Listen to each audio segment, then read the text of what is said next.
Welcome to Media News. The focus of today's podcast is the nature of enforced disappearances of the Baloch in East Balochistan and Pakistan and wider human rights violations taking place there. It will also be focusing on the initiatives of the Voice for Baloch Missing Persons, a movement that was set up by relatives of the disappeared from Balochistan. I'm Desmond Fernandez, a former senior lecturer in human geography at De Montfort University in the UK, who specialises in genocide studies, human rights concerns, and an examination of the manner in which othered communities are criminalised by state-linked mechanisms and bodies. I'm also the author and co-author of a number of books and articles focusing on genocide, as well as the human rights situation in Pakistan and the situation relating to the Baloch in Balochistan. The books I've authored or co-authored include Education, Human Rights Violations in Pakistan, and the scandal involving the United Nations' Refugee Agency and Christian asylum seekers in Thailand, the targeting of minority others in Pakistan, and the education system in Pakistan, discrimination, and the targeting of the other. In today's podcast, I take great pleasure in welcoming Shahzavar Karimzadeh, a Baloch economist, human rights activist and senior lecturer at the University of Hertfordshire in England. Welcome, Shahzavar. Shahzavar is the author of several books, including Methodology of Deception, Dialectic of Regressive Errors, and Money and Its Origins. Shahzavar, in today's podcast, will also be sharing his perspectives on the nature of enforced disappearances of the Baloch in East Balochistan and Pakistan, human rights violations there, and the initiatives of the Voice for Baloch Missing Persons. He will also be providing a historical backdrop relating to the partition of Balochistan. Shahzavar will also be explaining why many Baloch also find the usage of the very term Pakistan offensive, given its literal meaning, which separates a clean nation from an unclean one within a state-bounded structure. People need to be aware, he argues, of what Pakistan actually means, and they need to appreciate that it is, he points out, a bigoted term in itself, which explains why so many Baloch consider it to be offensive to even be termed Pakistani. Now, before Shahzavar presents his perspectives, I would just like to present the political context in which enforced disappearances have been taking place in eastern Balochistan and Pakistan. According to the United Nations Human Rights Office of the High Commissioner, that's OHCHR, an enforced disappearance is defined by three cumulative elements. Firstly, deprivation of liberty against the will of the person. Secondly, involvement of government officials, at least by acquiescence. And thirdly, refusal to acknowledge the deprivation of liberty or concealment of the fate or whereabouts of the disappeared person. Very rarely have Baloch human rights issues been covered in the mainstream UK and US media, but recently, with the mysterious death of Karima Baloch, a well-known Baloch human rights and political activist in Canada, and with a Guardian feature-length article about enforced disappearances in Balochistan and Pakistan in December last year, and with coverage of a sit-in protest by relatives of the disappeared of 13 Baloch families in Pakistan's capital Islamabad, which led to the Prime Minister of Pakistan agreeing to meet with their representatives on the 15th of this month, where he reportedly stated that the government's bill to criminalise enforced disappearances would be fast-tracked. There have been brief moments when public attention has focused on what many human rights analysts and Baloch human rights groups refer to as Pakistan's ongoing kill and dump policy in Balochistan. Baloch diaspora groups have organised regular protests in the US and Europe to highlight what they refer to as an ongoing genocide of the Baloch and war crimes in Balochistan, which includes a high number of enforced disappearances, an attack on Baloch culture and its language, forced dispossession, initiatives to settle other populations in the region, and a state policy of terror, unbridled terror, which denies the Baloch the right to a referendum concerning whether they desire self-determination or not. Now, it's important within the Baloch context to note that the issue of self-determination and a referendum is a central concern voiced by many Baloch, who point out that a declaration of independence of Balochistan in August 1947 after the end of former British rule in the region, was reversed by Pakistan's state policy, which led to the annexation and occupation, as they define it, of Balochistan. Successive Pakistan governments and official state narratives have, we should point out, denied and contested any such notions of genocide, occupation, war crimes, crimes against humanity, annexation, or a kill and dump policy. Raphael Lemkin, who coined the neologism genocide in Axis rule in occupied Europe in 1944, defined genocide as follows. Generally speaking, genocide does not necessarily mean the immediate destruction of a nation, except when accomplished by mass killings of all members of a nation. It is intended rather to signify a coordinated plan of different actions aiming at the destruction of essential foundations of the life of national groups, with the aim of annihilating the groups themselves. The objectives of such a plan would be the disintegration of the political and economic institutions, of culture, language, national feelings, religion, and the economic existence of national groups, and the destruction of the personal security, liberty, health, dignity, and even the lives of the individuals belonging to such groups. Lemkin added that genocide has two phases: one, destruction of the national pattern of the oppressed group; the other, the imposition of the national pattern of the oppressor. In the context of what has been happening and is happening in Balochistan, Lemkin's perspectives are arguably relevant. The genocide scholars Michael McDonnell and Dirk Moses, for example, point out that Lemkin was effectively arguing that occupations and settlements conducted on certain terms, that is, without recognition of indigenous rights and subsequent negotiations, were bound to issue in genocide because resistance was as inevitable as its brutal suppression. Not all of Lemkin's concepts, we should note, made it into the United Nations Genocide Convention, but his wider conceptualizations are still widely used in human rights contexts to describe and assess human rights violations taking place today.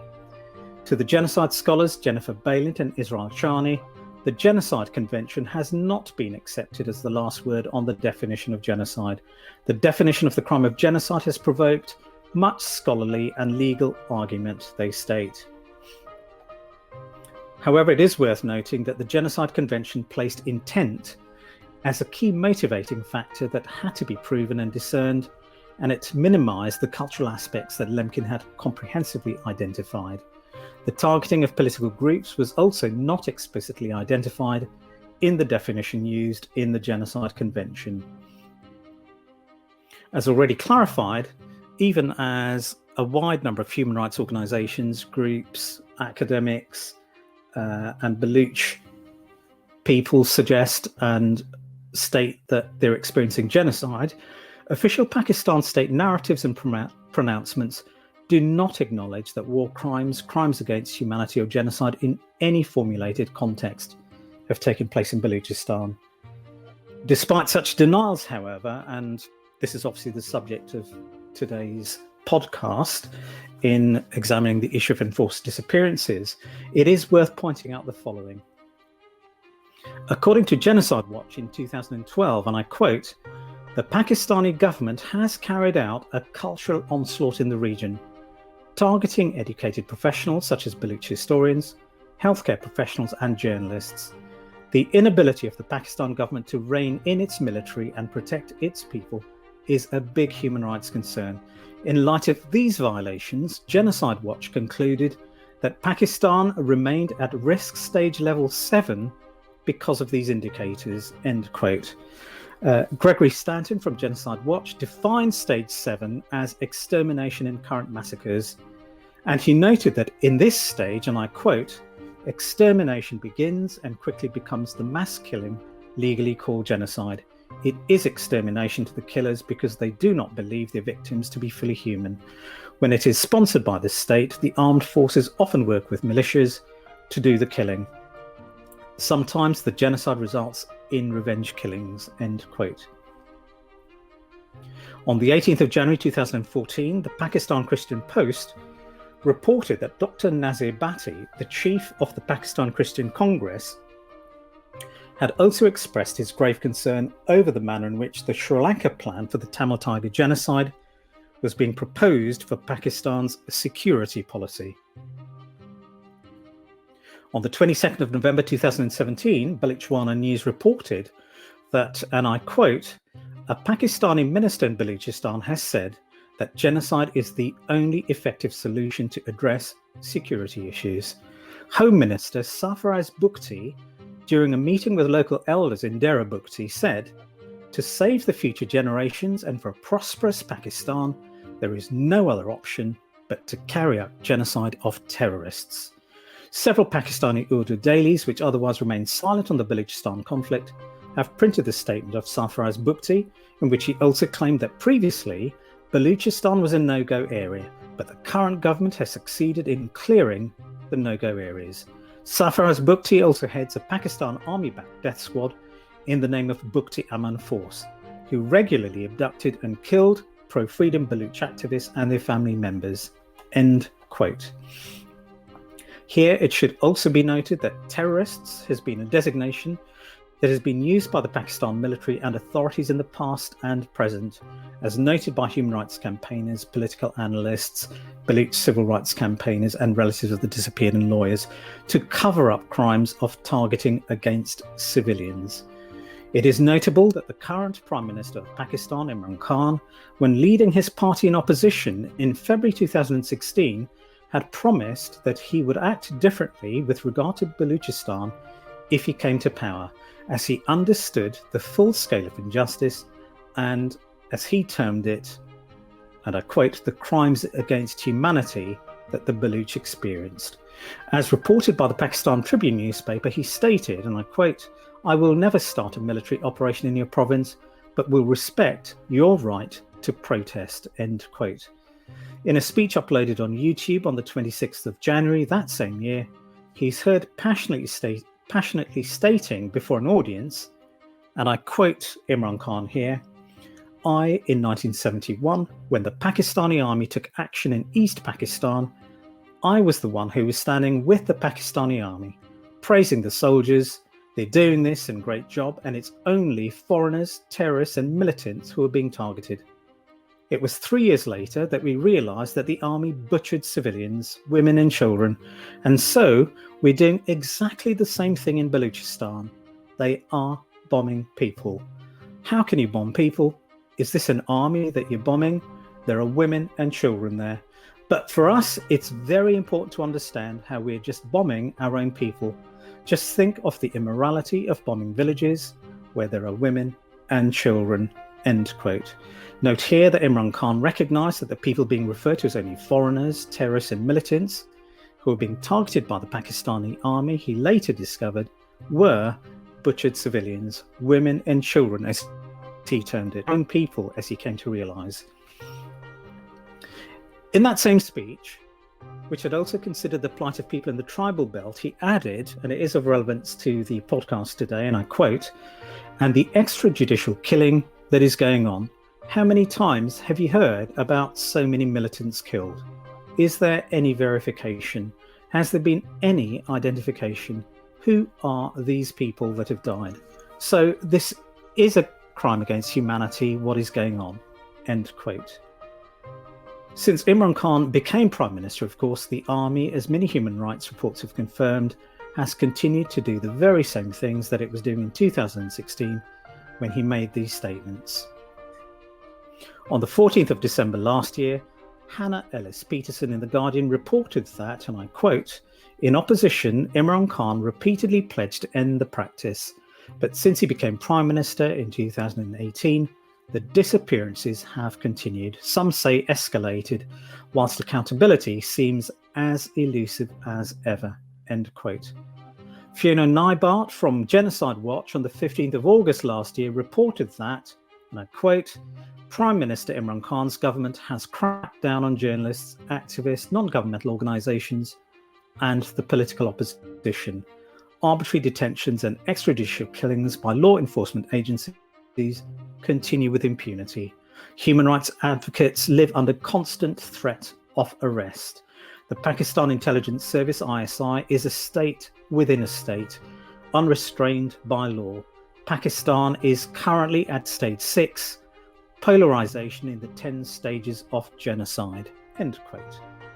In mid-September last year, the Unrepresented Nations and Peoples Organization, UNPO, asserted that, and I quote, Pakistan has long been labelled as one of the most dangerous countries for reporters. Now, since Imran Khan became Prime Minister, the military's influence on the government has grown, as has the administration's aversion to criticism, advocates and Pakistani reporters say. Between May 2019 and April 2020, there have been more than 90 cases of attacks and violations against members of the press in Pakistan, according to a report by Freedom Network. 7 were killed and more incidents were reported after the study was released, including 2 murders in the southwestern province of Balochistan. Shockingly, the state and its functionaries have emerged as the principal threat actor wielding the biggest stick to browbeat the media into submission and growing silence, Freedom Network's director said. End quote.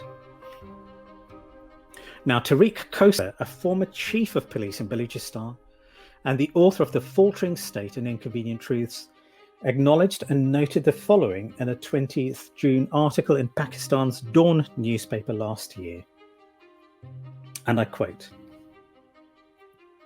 Sardar Akhtar Mengal, chief of the Balochistan National Party Mengal, announced his decision to quit the ruling coalition, causing a setback to the PTI government.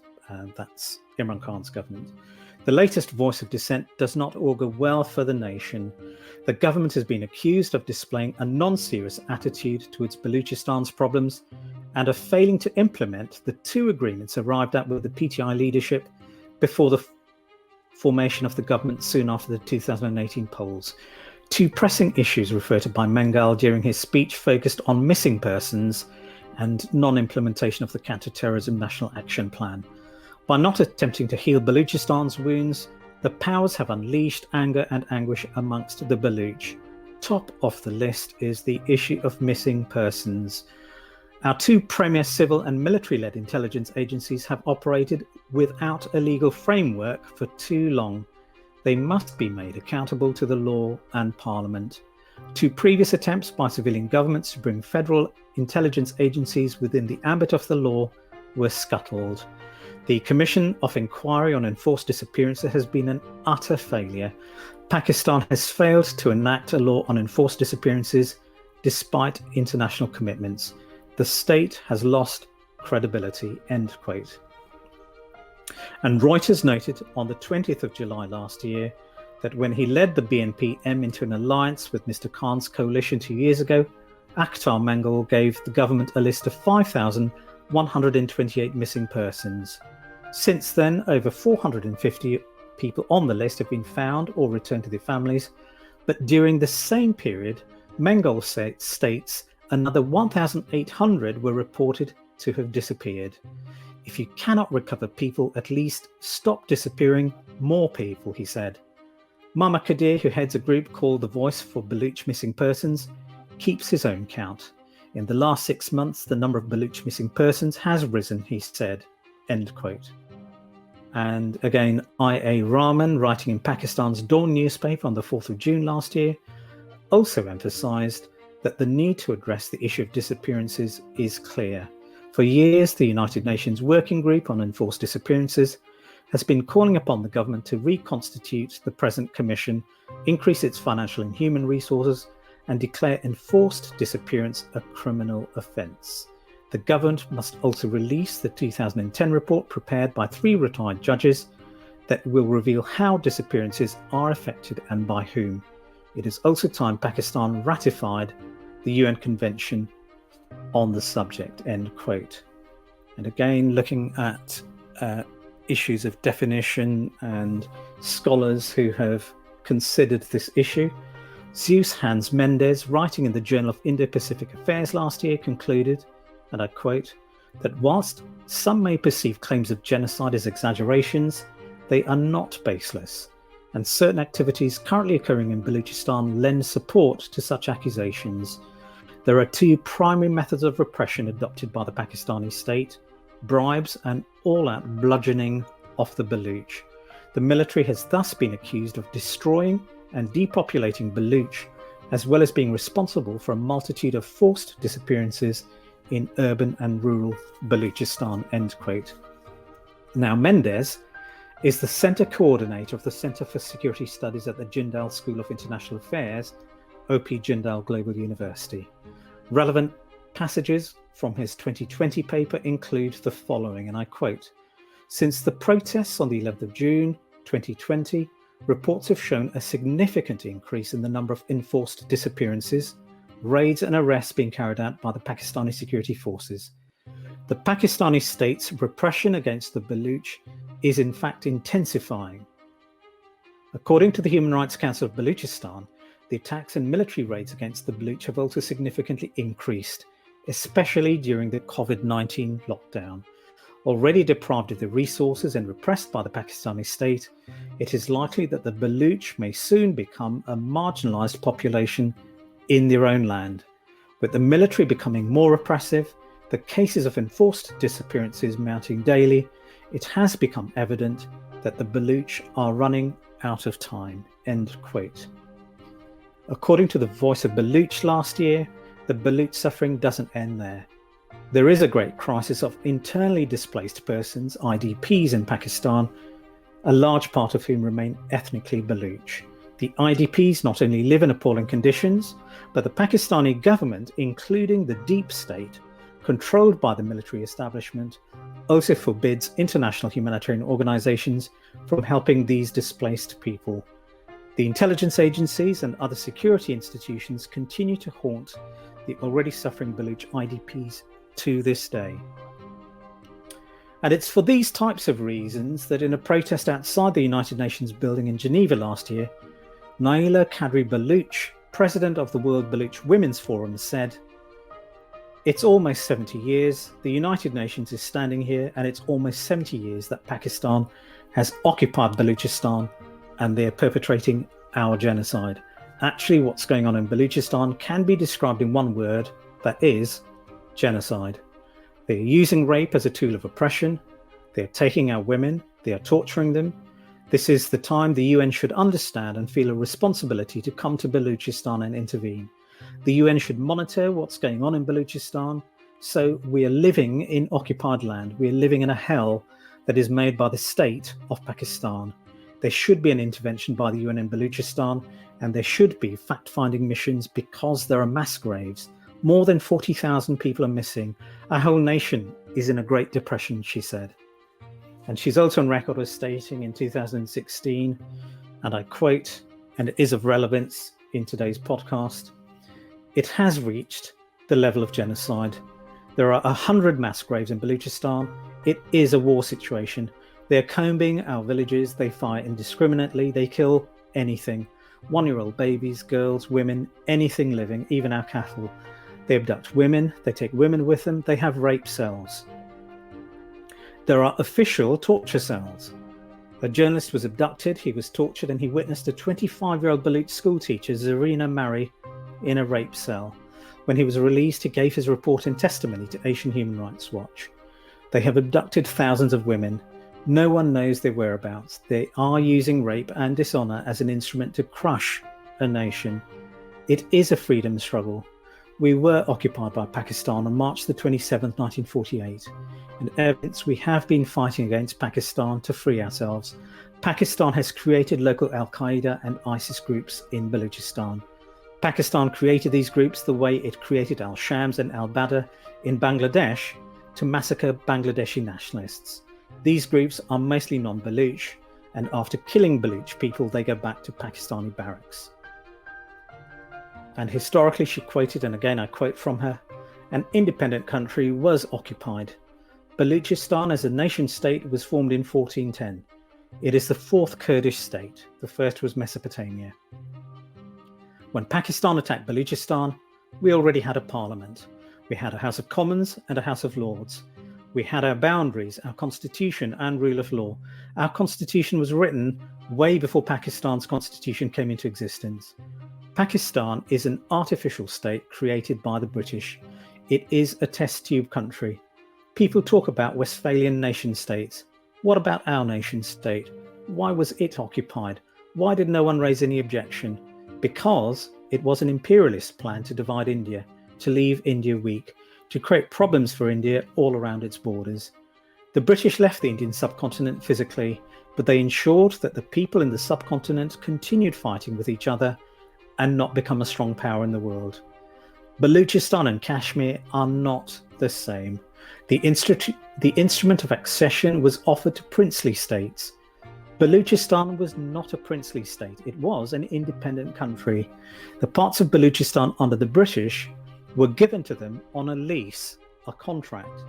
British Balochistan was a separate entity from British India and had nothing to do with India. When the British decided to quit after creating two nations, they declared on August the 11th, 1947 through All India Radio and newspapers that parts of Balochistan under the British are free. When the British were still here, Jinnah offered his services as a lawyer to represent Balochistan. He promised the Baloch people that Balochistan would not be coerced to join either India or Pakistan. The Simon Commission recorded this. It is Jinnah's statement that Balochistan was never a part of India or Pakistan, and it has always been an independent country. However, Jinnah knew that Balochistan was divided into several parts, and its people were not in a position to consolidate to fight the Pakistan army. So Pakistan invaded us. It was Jinnah's conspiracy that he had worked on for years. After Pakistan came into being, it sent messages to the government of Balochistan, asking us to join them. Why? The response was, because we are Muslims. So the bill was presented in our parliament. Both the houses rejected it. End quote. It is in this historical and current human rights laden and enforced disappearance context in which the Baloch and Balochistan have been targeted, she explained, and I quote, "That is why we demand from the United Nations to intervene through its 2012 declaration against genocide. It is the duty of the UN to solve this issue peacefully. For that too, we need the support of India and the entire international community. We are facing genocide. As Pakistan and China signed the recent China-Pakistan Economic Corridor Agreement, human rights violations turned into ethnic cleansing and now genocide. They just want Baloch soil. They don't want Baloch people. The word corridor hurts because to them our country is just a corridor. That is how they look at us, to snatch our resources," end quote. And in addition to these types of genocide assertions, Annie News has reported how Mama Kadir Baloch, the vice chairman of the Voice for Baloch Missing Persons, on the 25th of May last year said, and I quote, "The Pakistani forces see coronavirus conditions as being more suitable to whisk away people in Balochistan. Almost every family in Balochistan has at least one family member missing, including females and children. We have a list of more than 350 females and 200 infants who are victims of involuntary disappearances," end quote. Pakistan's ex-ambassador to the United States and author Hussein Haqqani said, "The Baloch people are small in number and the Pakistani forces are eliminating them steadily. Some say that this is a genocide of the Baloch." Now, as Prime Minister of Pakistan, Imran Khan, whilst expressing his extreme concern during his address to the UN in its general debate in the 75th session of the United Nations General Assembly last year, stated that military occupation and illegal annexations are being flouted and set aside. However, while stating this, he failed to relate this to any acknowledgement regarding the case of Balochistan in Pakistan. Instead, his criticism was directed, many would say hypocritically, at India's actions in Jammu and Kashmir. As Abdul Nawaz Bugti, an exiled Baloch journalist writing in the print magazine, observed, Imran Khan is proving that Pakistan's state policy is to lie and Balochistan doesn't exist. PM Imran Khan is concerned about Kashmir in Palestine, but can't see atrocities against Baloch and Pashtuns in Pakistan. He showed grave concern for Kashmir in Palestine, while staying silent on the atrocities against Baloch and Pashtuns in Pakistan. He raged against India for the killing of Muslims with impunity, even as he pushed under the carpet the systematic genocide of Baloch people by his own army, which he had publicly spoken about and exposed before becoming the Prime Minister with the blessings of the mighty Pakistan Army. Imran Khan had previously admitted on many occasions that the Pakistan Army was bombing villages populated with women and children in Balochistan, as it did in Bangladesh. This makes one think whether lying through the teeth is the state policy of Pakistan, which has led to the public believing in those lies and living in a world far away from the reality." End quote. With reference to Imran Khan's earlier references before he became Pakistan's Prime Minister to the horrors that took place in East Pakistan, which is now Bangladesh, lest we forget, Donald Beechler confirms the following situation about what really transpired there. In March 1971, the Pakistani army launched a campaign to repress the independence movement of Bengalis in the eastern half of the geographically separated nation. The campaign of murder, rape and pillage that continued until December 1971 caused 1 to 3 million deaths. By some accounts, 200,000 Bengali women were raped. The International Commission of Jurists concluded that a campaign of genocide involved the indiscriminate killing of civilians, including women and children, and the poorest and weakest members of the community, the attempt to exterminate or drive out of the country a large part of the Hindu population, the arrest, torture and killing of Awami League activists and students, professionals, businessmen and other potential leaders amongst the Bengalis, the raping of women, and the destruction of villages and towns. End quote. The human rights campaigner and analyst Peter Tatchell, who has followed events in Balochistan for well over a decade, posed a key question which he then sought to answer, and this is of relevance to this whole debate about enforced disappearances. How did this oppression of the Baloch people come to pass? From 1876, part of what is now Balochistan was a self-governing British protectorate, the Khalat. It was never part of the British Indian Empire. In response to representations from Baloch leaders in the late 1940s, the British government agreed the Khalat state should become an independent nation and include other adjacent regions such as the Mari and Bugti tribal areas. In August 1947, coinciding with India's and Pakistan's independence, Balochistan also declared independence. Soon afterwards, Pakistan's founder, Muhammad Ali Jinnah, who had previously supported a separate Baloch state, began strong-arming Balochistan into joining Pakistan. But both houses of the Baloch parliament rejected incorporation. Balochistan's independence was, alas, short-lived. Less than a year later, on the 1st of April 1948, Pakistani soldiers invaded and annexed the territory. At gunpoint, the arrested Baloch leader surrendered and was forced to sign an instrument of accession to merge with Pakistan. Khan was not mandated by the Baloch people to sign. They never voted to be part of Pakistan. To pacify the resentful Baloch, Jinnah promised semi-autonomy, but genuine self-government never happened. In response to a nascent insurgency, the 1973 Pakistan Constitution pledged provincial autonomy for Balochistan. Again, it never materialised. Moreover, troublesome democratically elected Baloch chief ministers have been dismissed from office and jailed by Islamabad. The Pakistan military have remained in Balochistan continuously since the 1948 invasion, blanketing the country with military garrisons to suppress the people. If the Baloch are happy and free, as Islamabad claims, why is there a need for this pervasive, suffocating military presence? And why has Pakistan always refused Balochistan a referendum on independence? Ever since its annexation in 1948, Balochistan has been subjected to a quadruple whammy of military occupation, political domination, economic exploitation and cultural hegemony. End quote. Now, Peter Tatchell's observations concerning the kill and dump policy have been that the intention of these assassinations is clear: to decapitate the Baloch nationalist leadership and to terrorise the Baloch people. To cover up its human rights abuses, Islamabad restricts media access to Balochistan and refuses to allow the UN and international aid agencies to provide humanitarian assistance to most parts of the region.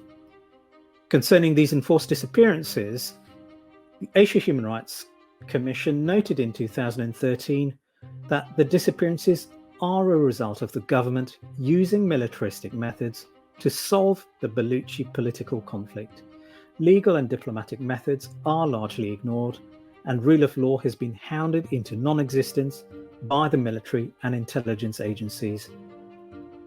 The Asia Human Rights Commission in December 2013 pointed out that Pakistan had the highest number of forced disappearances in the world. And on the 8th of September, just last year, the International Commission of Jurists, the ICJ, noted that Pakistan's Commission of Inquiry into Forced Disappearances, constituted by the Pakistan government, in its current form, had enabled and entrenched impunity for enforced disappearances instead of providing redress to victims. The Commission has failed in holding even a single perpetrator of enforced disappearance responsible in its 9 years, said ICJ's Legal and Policy Director. A commission that does not address impunity nor facilitate justice for victims and their families can certainly not be considered effective, he concluded. And again, just to examine the extent to which enforced disappearances are taking place, Dr. Nazir Ahmed Mir noted at the end of May last year, and I quote, "The Human Rights Commission of Pakistan, the HRCP, has over the years condemned the Pakistan state for its dismal record in handling the cases of enforced disappearances in Balochistan and hinted at the involvement of state agencies in such cases. Media personalities taking up this issue have been coerced into silence. In August 2019, members of the HRCP lamented that the government of Pakistan has always treated Balochistan as a conflict zone from where truth does not see the light of day. The approach of mainstream media towards the province has been abysmal, and they refrain from reporting massive human rights violations for fear of reprisal. However, HRCP has reported about 47,000 Baloch who have gone missing or disappeared. According to the Hakpan organisation, a Baloch human rights organisation, 568 persons disappeared and 241 were killed by the Pakistan security forces in 2019 alone." End quote. The Voice for Baloch Missing Persons reportedly registered 667 cases of enforced disappearance and 116 of recovered mutilated bodies in 2016 alone. And in this context, protests in Balochistan and internationally by members of the Baloch community and their supporters continue. On the 20th of February this year, Pakistan's Dawn newspaper reported that a recent meeting of Pakistan's federal cabinet had expressed concern over the long-standing issue of missing persons. During the meeting, the Minister for Human Rights reportedly informed Prime Minister Imran Khan that a proposed bill to stop the disappearance of people had been lying with the Law Ministry for over 2 years, but nothing had been done about it. The Prime Minister at that point, Dawn reports, intervened and asked all stakeholders to sit together and proposed a consensus bill for necessary amendments to the relevant laws. And again, just before I lead the discussion into Shahzavar, it's worth just pointing out some of the perspectives of relatives of the disappeared themselves. Sami Baloch, a Baloch missing persons activist, at the end of June last year, detailed the trauma that so many relatives of the disappeared have to go through. And I quote, "At 1 a.m. on June the 20th, 2009, plainclothed armed men abducted my father. He was on night duty at a hospital. My sister and I have abandoned our childhood, our studies, our home, everything, to find him and secure his release. Nothing has worked. For years we have camped in front of press clubs in Quetta and Islamabad, clutching a portrait of my father. We have held hunger strikes and sit-ins. We have submitted his case to the Balochistan High Court and the Supreme Court. We have delivered legal testimony and presented eyewitnesses. In the apex court, now retired Justice Javed Iqbal once promised us that my father would be released within 10 days. That was over 10 years ago. In 2013, I joined other families of missing persons from Balochistan and marched from Quetta to Karachi and then to Islamabad. We walked 3,000 kilometers over 116 days.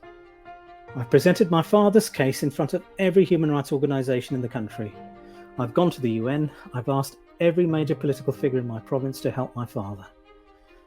I'm in contact with the Minister for Human Rights. Today, I'm sitting at the missing persons camp in front of the Quetta Press Club, marking the 11th anniversary of my father's disappearance. Our story is not unique. We are one amongst thousands of other families across Pakistan, searching for their loved ones. My family and I can no longer bear the heaviness of this weight. We're tired now. We've been struggling for 11 years, but no one seems to hear us. I've learnt that a lot of people speak about the Baloch missing persons issue for a bit, but then move on. They forget that families like mine cannot move on. Many talk of human rights, sometimes raise their voices for the smallest of issues, but ignore rampant enforced disappearances taking place across Pakistan. We were little girls when our father disappeared. I was 10 and my sister 8 years old. Now we are young women still awaiting his return. The more time passes, the more his life is in danger. I don't have words to express what my family continues to go through. Sometimes we'll hear rumours that raise our hopes, but when tortured bodies and mass graves continue turning up in Balochistan, disappointment and helplessness return. I ask all those who feel any compassion for human rights and dignity in Pakistan to stand by us, the family of missing persons, and join their voices with ours. And she added, stand by me and help bring my father back, end these injustices. And these appeals continue. On the 9th of March this year, the Baloch Human Rights Council, BHRC, appealed to the UN Human Rights Council in Geneva to intervene and send an investigating commission to observe some of the most pressing human rights situations in Balochistan. And basically they appealed to the UN during its 46th session of the United Nations Human Rights Council. BHRC added that despite repeated requests from the Baloch Human Rights Council and other international human rights organisations for intervention in Balochistan, the silence of the international community is incomprehensible. So I've really presented this extensive overview and a historical one, I think, because one needs to examine all these different perspectives and details before I turn to Shazva Karimzadeh. And I now turn to Shazva. I know you've been researching into and evaluating and reporting on these issues for decades now. I know that many Baloch have an extreme reaction to the word Pakistan itself due to what we've just heard, and also due to what its literal meaning connotates, that is, the land of a clean nation, which directly suggests that its creation as a separate entity from India makes India the unclean nation state. As you have argued, the very term Pakistan is a bigoted term and statement when interpreted in this context, and you explain, Shazva, that many Baloch do not like being called Pakistani, even within this context that needs to be appreciated. You have also written substantively about the way that the nation state of Pakistan was created through the impulses of extremist fundamentalist ideologues and a party that was working in the interests of British imperialism, something that was also highlighted by one of the people I cited earlier. You and others have spoken of Pakistan being created and shaped by the British as an artificial imperialist construct.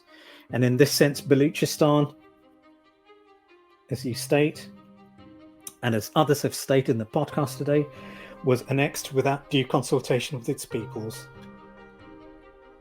You speak of the artificial Frankenstein state of Pakistan, created through these historical imperialist impulses by elite circles that therefore never considered the rights of peoples like the Baloch, the Sindhis, the Pashtun, or the Bengalis, who were included in the state. And in this sense, they have become disposable peoples.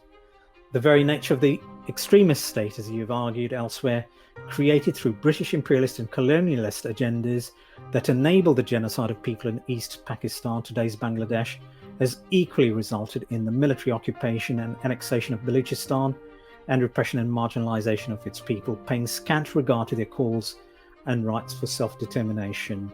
And again, as you and others have noted, resistance to this extremism practiced by the Pakistan state has, you have argued, resulted in Pakistan's kill and dump policy and its policy of deep state-directed enforced disappearances and the extreme violence against the Baloch population. And the movement created by relatives of the disappeared seeking justice and also mechanisms through which they can save or trace their relatives' whereabouts to try and do something to save them in the face of international inaction, has also arisen as a consequence of these political developments. Can you, Shazafar, at this point, please elaborate on these issues using your extensive knowledge in this matter, also providing a historical overview of the nature of the partition of Balochistan, and also why have other states not held Pakistan to account? Thank you so much once again, Shazafar. First, thank you very much for inviting us to express our views about the situation in Balochistan. I think before I'd answer directly to your question, Yep. let me just maybe clarify a couple of points, or to say, what happened in recent days. Thank you. Just when we are talking about, in the last couple of days, Aurangzeb Baloch, just 2 days ago, he was abducted and his body was found yesterday in Balochistan. Okay, well, what we call it Eastern occupied Balochistan or Pakistan occupied Balochistan. Yeah. And also we had a large number of Baloch people were killed by Iranian security forces.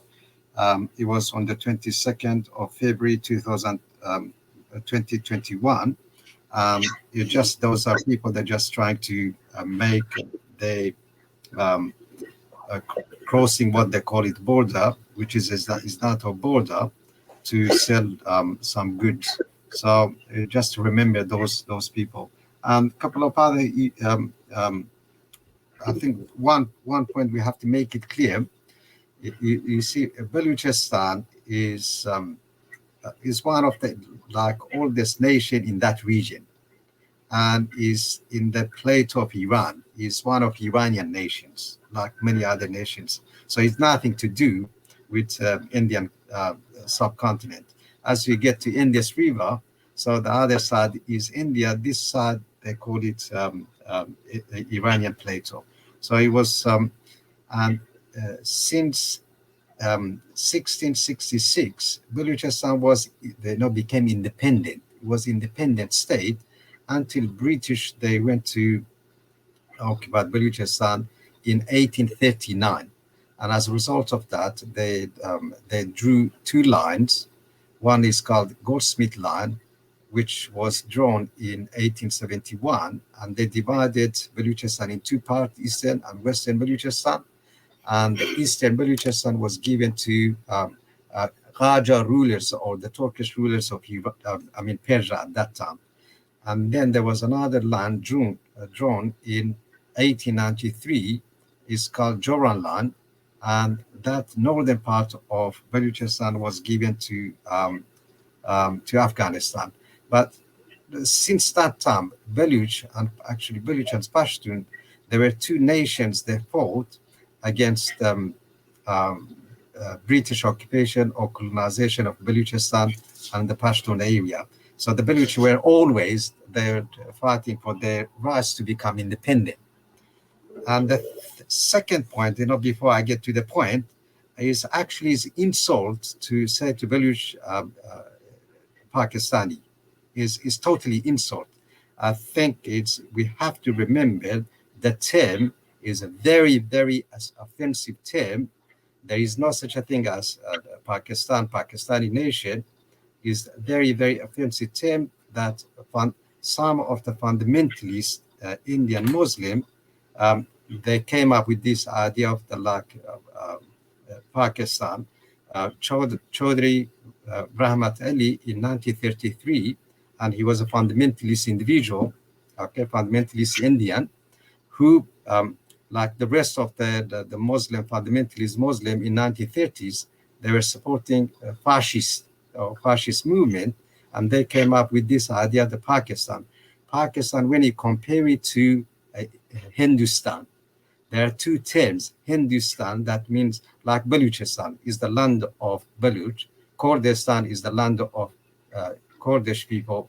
Okay, and it was Hindustan means the land of Indian. So they came up with this idea of the Pakistan. Pakistan, even those people that Punjabi, the rulers of Punjabi Muslim rulers of Pakistan, even they don't know.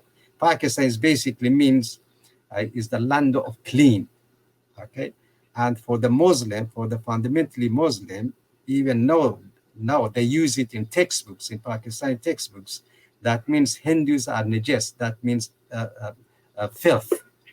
So it's a highly offensive term. So Baloch are not in this category. Baloch they've got their own homeland. Then it is an insult to Baloch to say that you're Pakistani.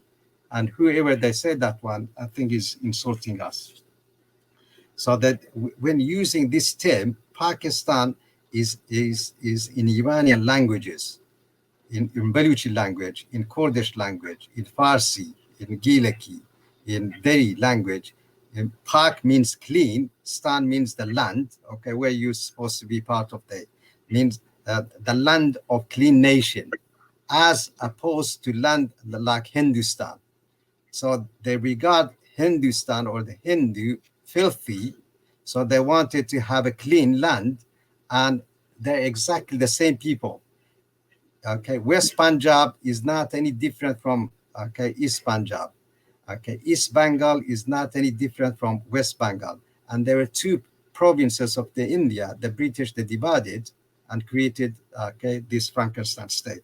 So please don't use the term and relate it to Baloch in relation to Pakistan, because it's totally insult to any decent human being, not just to the Baloch.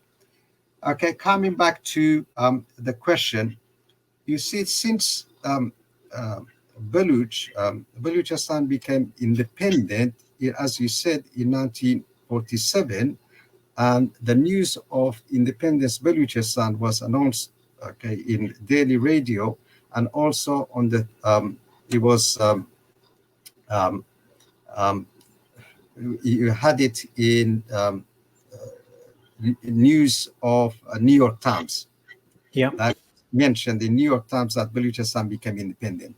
And the reason that, you see, there is irony, historical irony in it was Baloch employed Muhammad Ali Jinnah in mid-1930s for one reason, not for any other reason, to make sure that they have a lawyer, and this lawyer is going to defend the rights of the Baloch to become independent. Yeah. It was, you see, the Muslim or those organizations, they made up the like Muslim League or any other organization that in India they had the name of the Muslim, they're totally supported British Empire, British colonialism. And one of the first, you see, the first article of Muslim League states this organization is set up to defend the rights of British in India. So these people, they were not those when they created Pakistan, because Churchill in 1945 said, keep a bit of India. They never wanted India to become totally independent. So that's why they created this artificial state and took part of Punjab, the province, Indian province of Punjab, the western province, the western side of Punjab, and the eastern side of Bengal. And that was they created Pakistan. And it was nothing to do with Pashtun, it was nothing to do with the Sindhi. Of course, Baloch, they were totally, so they were fighting. So you just give me one evidence of any rulers of Punjabi Muslim who came to power, who fought for become independent. Is just a joke, in history. So when they created Pakistan, and it was meant for the British, because British wanted to have a base, and they believed that if they lose all India, that means they will lose all the power in Asia, because after that, you had all the problems in China and so forth. So they just wanted to keep part of that. And for decades, even for a century and a half, they're working very hard to create this monster. And it's part of any colonialism. So any colonialism, what they do, they try to have a base. So they create those mercenaries, they pay them. So since 1857, when the Indian started to protest against the British Empire. From that time, they invested a lot. The British invested a lot to take advantage of like the religious division, like always they do. At the moment they do it in Balochistan, they do in Kurdistan or any other. Yes, the classic divide and rule policy, really. Yeah, exactly. Yeah, divide and rule policy. So they invested a lot, and if you look at until 1857, the Indian army is called is basically mostly they come from south of India.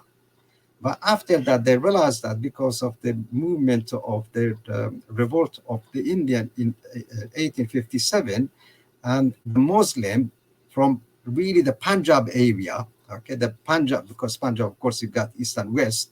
So the eastern part is their Sikh, and the western part, they're converting to Islam. And it's another story. We don't go that, because they didn't want to pay tax, and they converted to Islam. But because of that, then we see that in the First World War and Second War, the largest, the largest part of the Raj army, it comes from this area. It comes from West Punjab, the Muslim. So they really served. There was servitude, and there is no movement at all that to call, for independence. It wasn't like, the Indian Congress, which they called for independence. It was exactly, they used them as to suppress the Indian liberation movement. So it was for that reason they created. And for the Baloch, they have got nothing to do with, with India or to Punjab or anything. It's a nation that, is one of the oldest nations in that region. And the connection that we've got connection, of course, historically, we are close to Afghans, we are close to Fars, we are close to Gilaki, Mazandarini, to the Kurdish, historically. So it's one of the Iranian nations in that Iranian plateau. So, and Baloch, they fought for their rights. And it is recorded historically that they made life very, very difficult for the British colonizer. And that was one reason they divided Balochistan in three parts. So when in 1946, 47, when Baloch were the first really nation in that region, they gained their independence. But the reason that, Baloch were occupied soon after that, remember Baloch, of course, they have their difficulties in a sense, they had weaknesses, and that's why the Punjabi establishment managed to occupy Balochistan again. It was because Muhammad Ali Jinnah, who was a Gujarati, and kept changing his religion a few times. And you see, it's ironically that when he died at his place at home, the funeral was on the Shia basis, and states had the funeral on Sunni basis. And the whole thing is full of contradiction. Anyway, so Baloch, they employed Muhammad Ali Jinnah from 1936 to almost 1946, just for make sure that Balochistan regain its independence. And of course, Balochistan was kind of semi-colonized. It wasn't totally like a colonized nation of British. Anyhow, since the occupation of Balochistan in 1948, you see in history of Balochistan, there never been, in history of Balochistan, there is no document to show that such extent of the brutality that people of Balochistan experience in the hands of the British creation of this Frankenstein state of Pakistan, the first Muslim state, the British created or British Muslim state of Pakistan, and also since the Islamic regime of Iran was created.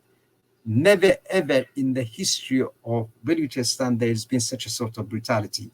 So coming to your question, then this disappearance is part of this really extreme, baseless state, that artificial Frankenstein state that's been created in the region, because they have no value for human beings. There is no value for any human beings. It's not the Baloch that they suffer in that region. Okay, so it's what is now is called Pakistan. All religious sects, different religious sects, including Muslim, Pashtun, Sindhis. Okay, so all of them, they had a lot of people that disappeared. But with Baloch, the reason that Baloch, the number of the Baloch being disappeared, is the focus on the Baloch, because the Baloch nation is very secular and democratic and humane nation. So that's why the news doesn't come. If it was Islamofascist, then you could hear the news in the West. But since this, the Baloch nation is from the start, the movement is being based on secular, democratic, and humane basis. And for that reason, it's very, very difficult for the rest of the world to really follow what's going on. Okay. You see, from 1948, they started, killing Baloch. So as I said, there never ever been in the history of Balochistan such a cruelty that we get it from Muslim establishment, Punjabi Muslim establishment, or rulers of the Pakistan, or since the Islamic regime of Iran came to power. Now, what happened? So coming exactly to the question, when it started in terms of officially disappearing Baloch, officially, yes. They did it unofficially. Yes. Officially, it started in 1946 when Asadullah Mengal, and he was the son of veteran Baloch political leader Ataullah Mengal, a radical individual, and of course he was fighting for the right of Baloch, and he was abducted and killed. And what they said, he ran and went to Afghanistan. Exactly the same thing that they're saying. And after ISA, the head of ISA, many years after that, he confirmed that they kidnapped Asadullah Mengal and they killed him, a young, a Baloch political activist. And also, you see, remember, he wasn't like ordinary individual as such way, and he was the son of really one of the political leader of the Balochistan, Baloch, Ataullah Mengal. So since then it started in Balochistan. Of course, what they did in Bangladesh, it was another story that the millions and millions of people they killed, and nobody was taken to court, or nobody was responsible, and that really helped them in a sense, to do it exactly the same. Yeah. So what happened then? After that, they continued that these individuals, the kidnapping and disappearing this individual. Then it came when Musharraf came to power, the military dictator Musharraf. And this Musharraf, as you know that, he's not from that region. Even he's not from, the West Punjab, by the way. He came from, his parents, they came from another part of India. So, but of course, like any military dictator in Pakistan, if you read what the leader, the prime minister of the Pakistan, usually they say when they choose this leader of the military, they think they're the most coward and the most servant, military leader, and that's why they choose them. And of course, they become, as soon as they get the power, of course, they do what they do. So when he came, then it became very systematic for a number of the reasons, by the way. So the movement of Balochistan is much, much stronger than it used to be. So there are a lot more students, and the demand is much greater. So we are talking about since like 2000, the year 2000, they kept arresting and disappearing. And then it got to really his height. Then we see is from like 2007, 2008, 2006. Then more and more of Baloch intellectual, Baloch writers, journalists, students, and elderly Baloch that it never happened before. The elderly Baloch that they're maybe in 70s and 80s, and they're highly respected. And then maybe they're not as political as, like when you get to like students. So it was from that time. Then by 2009, the Baloch families, and one of the really important figure in terms of like setting up and having like a good, a major contribution in setting up that organization for the Baloch missing persons, and led it is Abdul Qadir Baloch, Mama Qadir. Mama Qadir, and at that time he was in his 70s. His son, Jalil Riki, he was abducted on 13 February 2009, and his body found on 22nd November 2011. But after that, because of all this family, they gathered together, and they're fearless. They're totally fearless, So this is not easy when you've got a black hole, which is created by Punjabi Muslim Establishment Army, and is extremely cruel, extremely cruel. I mean, it's not something that, I can describe it. I can't find any words, to describe, because we never, ever had in history of Balochistan such a cruelty that that we've got it at the moment in the last 50, 60 years. Anyway, they organized that Mama Qadir, and in particular the role of Baloch women. One of this woman, and again one of this was an elderly woman. It was Bibi Mahtab Baisani. So what they did, in 22nd May 2010, a group of Baloch family of disappeared in Baloch. Yes. So they wanted to go to attend to one of the sessions related to the missing person, and what the security forces, Pakistani or Punjabi security forces, they did.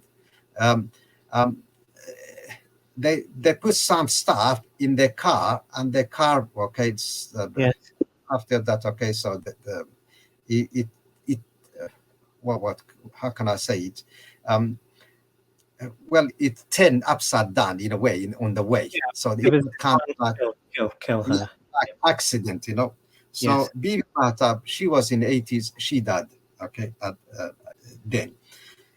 Then what the Baloch they did, you see, in the longest march in history, because there never been such a long march for recovery of their loved ones, political and human rights activists. So Baloch, from women, was this all being linked into the? Sorry, quick one. Was this all being linked into the Voice for Baloch Missing Persons movement? Exactly. This one was organized by Baloch, the Voice for Baloch Missing Persons. So they were children, women, and elderly. They had a long march. It's about 2,000 kilometers, by the way, or more than 2,000 kilometers. And they started in October 2013, and it lasted in February 2014. I started from capital city of Balochistan, Shal, Quetta. Then they went to Karachi. From Karachi, they went to capital city of Pakistan, Islamabad. So it was the longest march for recovery of disappeared Baloch or individuals, but you never heard it in any news or anything. So you just heard it, okay, Yeah. some in Totally some part. suppressed and in the national media. And then, even with this group, they're just the families. They're just families of this disappeared individual. Okay, they haven't been involved maybe any political activities and so forth. And even then, some members of the Baloch missing persons they're disappeared and killed. Yeah. Fakir Muhammad Shahwani, Yeah. okay, he was the financial secretary of this Baloch missing persons. And he was abducted in 23rd September 2010, and his mutilated body was found on 21st October 2010. Yes. Then Yasin Baloch, and he was a coordinator of Baloch missing persons in Kalat zone. And he was gunned down on 11th October 2010. So even those individuals, they're trying to find out what happened to their loved ones. Apart from the daily harassment and everything, they were abducted and killed, or they just were the gunned down. Yeah. So when it comes to the number, you see, because Balochistan is the whole Balochistan. I'll just give provide a picture. Okay, I just paint a picture of Balochistan. You see, we are in Balochistan, in eastern part of Balochistan. Okay, you see what we have. We've got all sorts of most fundamentalist Islamofascist groups which are organized by Punjabi establishment, Punjabi military establishment, Muslim establishment. You're talking about 60 different organizations, including Al-Qaeda. Yeah. Okay. And in northern part, again, they created this Afghan Taliban's, Mujahideen. So again, they are against the Baloch movement, because Baloch movement is secular democratic movement. And okay, so in western part, of course, what we have is this Islamofascist regime of Iran, or the mullahs. And in south, okay, we've got C, okay, the other side is Arab. So we are a small light in the midst of all brutality, criminality, okay, and darkness. And remember, just to give you, when I said the Baloch are secular, he said, just give you some couple of examples, for people to really to find out, okay, what they mean. So because we are so close to the Kurdish, okay, as we are the closest cousin, okay, of the Kurdish people, and we see the secularism there as well. You see, there is one cemetery, Jewish cemetery in Karachi, and of course, this fundamentalists, Pakistan fundamentalists, Punjab fundamentalists, they wanted to destroy it. And there was just one Baloch family that protected that. In Balochistan, when the Hindus were attacked by their own brothers and sisters, for goodness sake, okay, the Punjabis, they are not any different. The only place they were protected is the one in Balochistan. When the Baha'is were attacked and they came to Balochistan, in Balochistan they were protected. The Christians were protected, and other religions. So in Baloch language, there is a phrase. It says, Isapa Dini Musapa Dini. He said Jesus, is for his religion and Moses for his religion. Okay, so they say he's a human being, and we take every individual as human being. It's not it's not your business, to us. The people that can't believe anything is a human being. The first thing for the Baloch is a human being. And that secularity, that sort of humanity that exists, is for that reason these people are they're disappearing. Exactly for this precise. So there are now thousands and thousands of people that disappeared. Yeah. And nobody, from all the Punjabi establishment from the diaspora that they're outside, they are again at the same problem outside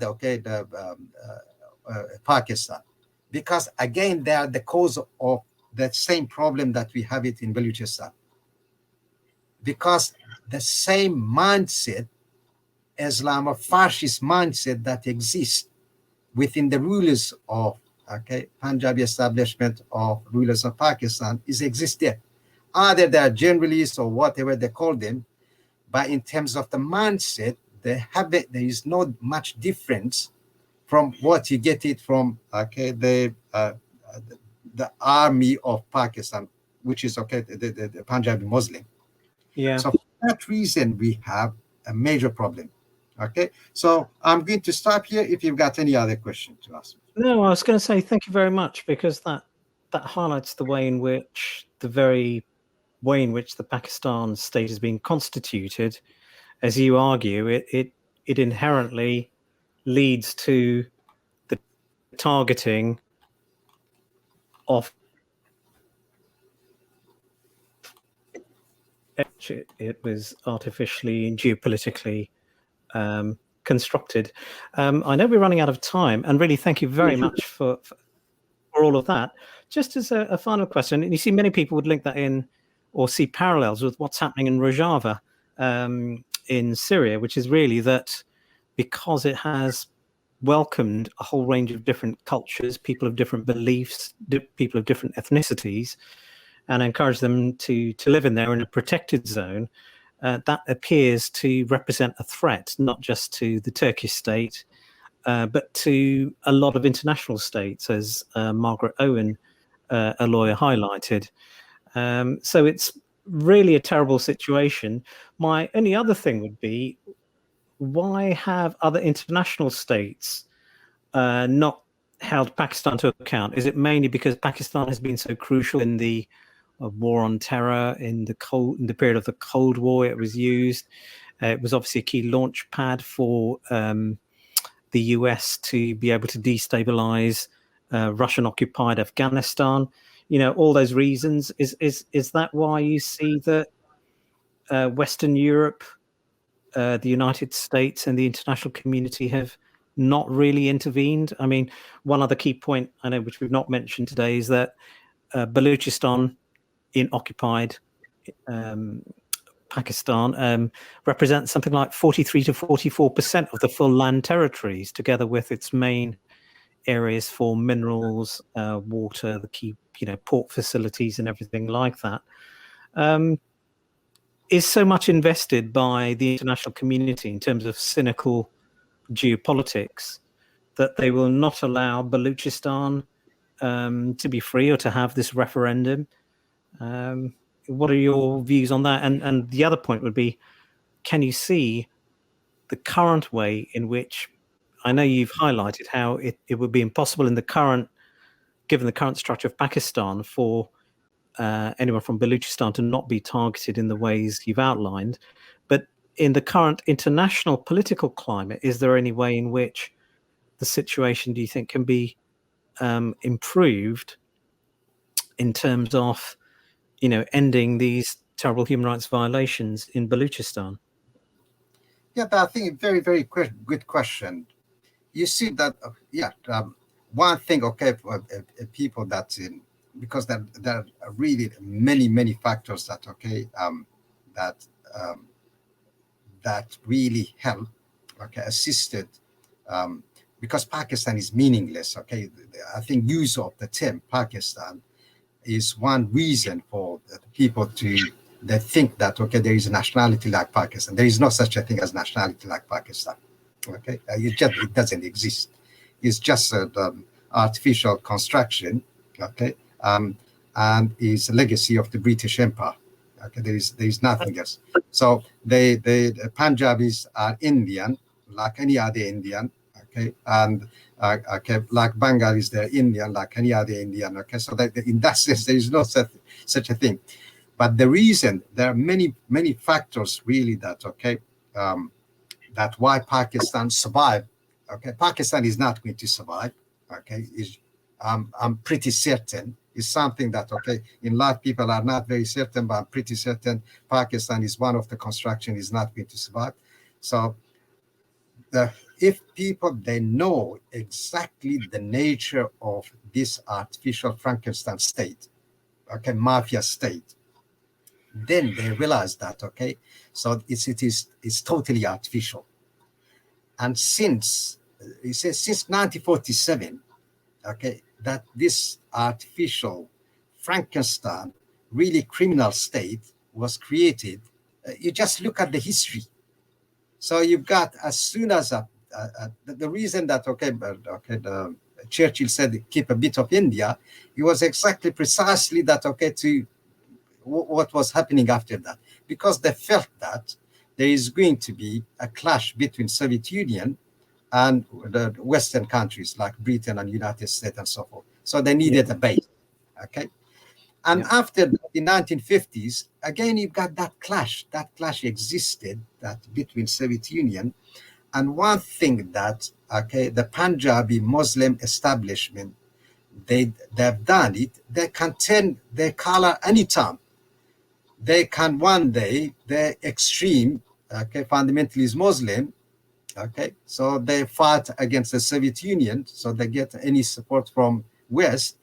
And another time, they support like the Chinese Maoists, and they just ignore that, they're Muslim, the Turkish Muslim being slaughtered or genocide.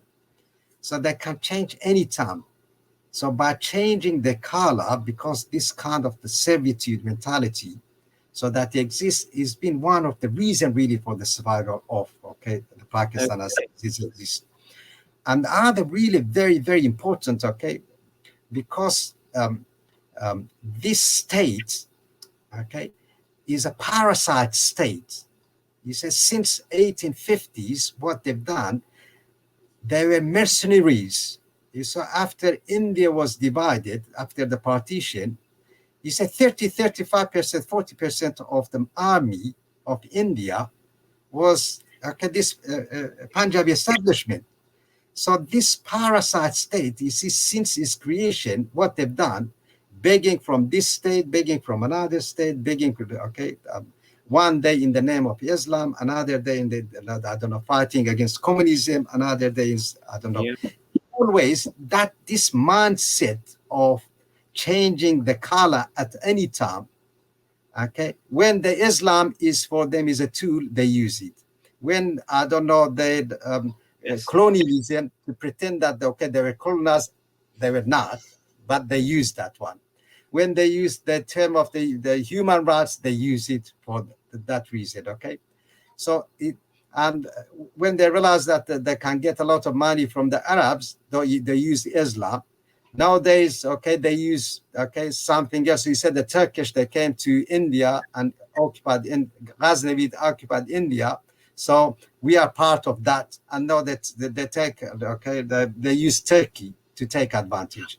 So that mindset that keep changing color is something that exists. And also remember the establishment, Punjabi rulers of Pakistan, Muslim, he said that they don't believe in Pakistan themselves. As soon as these people, they've got enough income, or as soon they pass their training and through the military, either they end up in Britain or the Canada or Australia, even they don't trust, to leave them. So it's not something for them, it's just to make, at the moment they're in charge. Of course, they make a lot of money from Balochistan. And we thought Balochistan, of course, they cannot survive. Remember, Balochistan is the richest. In that region is one of the richest nation. Unfortunately, of course, is colonized. But another reason that I just wanted, to put some emphasis, is the whole region. You see, in the region we are, all the region from Middle East, and all the region that Islam is being like dominant force. You see, we haven't got yet that the age of enlightenment. So the age of enlightenment, the age of reason, it doesn't exist there. Okay, it's the process of the existence. Okay, people that started to question. It's not like in Europe in 17th, 18th century. So the people that started to question that, okay, why you've got this sort of brutality? Why nations, okay, that existed there for thousands of years, they haven't got their rights? Why you haven't got Balochistan, they existed for thousands of years, Baloch or the Kurdistan, the Kurdish nation, why they haven't got their rights? They existed and they lived there for thousands of years, which they can have their own law and way of life and so forth. So one, that reason, that the absence of the age of reason, so that he hasn't. And another factor that, okay, I'm going to just to highlight, you see, all these borders, artificial borders, okay, after 16 and 15, that they divide that the whole region, Middle East, yeah, very artificial way. So dividing all different nations and cutting that, okay, dissecting them and putting them together is another problem. So unless you get colonial political structures, unless you get these colonial political structures and borders, of course you are not going to have the same rights. But it's not going to last long. It's not going to last long. Okay, the Arab movement, the movement at the moment that exists in Iran, okay, in Balochistan, in Kurdistan, okay, the movement that, okay, that is going on in Arab world is the something that is going to change. So the age of enlightenment is coming. So that's why the nations like Kurdish nation, as I say, that this century is the century of liberation of the nations in that region, as we had it in Europe in 17th and 18th century and 19th century. Yeah, and I think Öcalan, it's interesting that you mentioned the Kurdish connection there. As Öcalan has also stated, and I know as you've highlighted in the books you've written, the crisis of classic states constructed by these geopolitical imperial constructs. You know, you mentioned 1915, 16, 45, and, you know, other colonialisms have really reached a critical point where they're not functioning in all the types of ways you've indicated. They're not functioning in terms of human rights for the people they're supposed to represent, and in many ways they're imploding. So unfortunately we've got to end it there. I'd like to invite you again on a podcast to discuss these issues further, but really I'd just like to thank you very much for those perspectives, which I'm sure our listeners will really be interested in. So thank you very much there, Shahzaad. Thank you so much for inviting us.